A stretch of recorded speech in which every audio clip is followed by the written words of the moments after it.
Hello students, I hope everybody is fine. So during the reading, during the watching the lecture on the based on the chemical reactions, types of chemical reaction, I know you have read the thermal decomposition reaction. So there is another term is present, thermal dissociation. So maybe a confusion will create that what is thermal decomposition and what is thermal dissociation. Okay, so what is thermal dissociation, students? Today we will learn that what is thermal dissociation and how it is differentiate from the distinguished from thermal decomposition or decomposition reaction. So students, you know that thermal decomposition is the reaction in which heat is used for the breaking of a chemical substance, a bigger chemical substance to two or more part. Okay, whatever a chemical substance to two or more part. There is the examples. You can watch my thermal decomposition lectures. Lots of examples I have given. Okay, one you can see here, calcium carbonate to calcium oxide plus carbon dioxide. Okay, so this is a thermal decomposition, mercury oxide to mercury and oxygen. Okay, a irreversible types reaction where recombination never happens. Okay, recombination generally not happened in case of thermal decomposition reactions.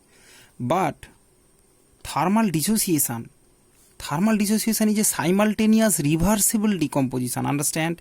Here recombination means it is irreversible, but here it is reversible decomposition.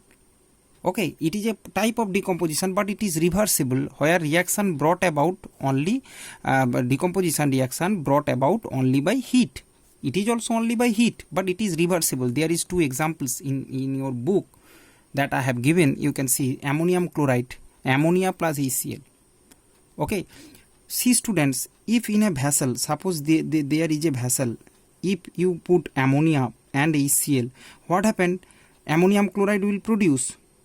Okay, or if you take, suppose I am taking ammonium chloride, and if you give little bit heat, what happened? It will convert it into ammonia plus HCl, gas. Both are gas. Okay, they both are gas. What happened? When they will go up, they become cooler. Little bit heat you are giving. So here ammonium chloride converted into ammonia and HCl. When they come here, they will again cool up and they converted into ammonium chloride. So both side reaction takes place from ammonium chloride to ammonia and HCl gas. Whereas when they are coming to the upside, they will just condense and again convert it into ammonium chloride.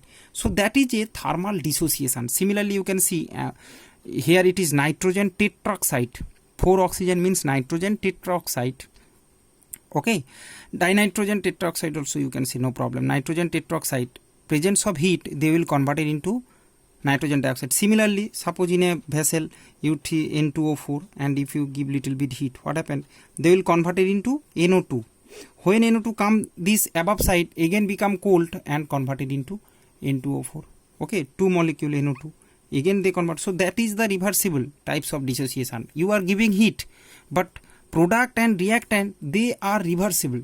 Okay, if you give heat, little bit colder condition, again they come back to the reactants and product. So that's why these types of reaction is called thermal dissociation. Another you can see thermal dissociation like this. Thermal dissociation is the ionization of substance using heat. When the ionization takes place, that is also reversible. Okay, so suppose it is methyl bromide. It is an organic substance, methyl bromide. Methyl ion plus bromide ion, CH3 plus ion, okay, plus bromide ion. Two radicals, it will dissociate, means a ionization of compound, presence of little heat if you provide, the ionization happens. Okay, that is also a reversible types reaction, that is also known as thermal dissociation.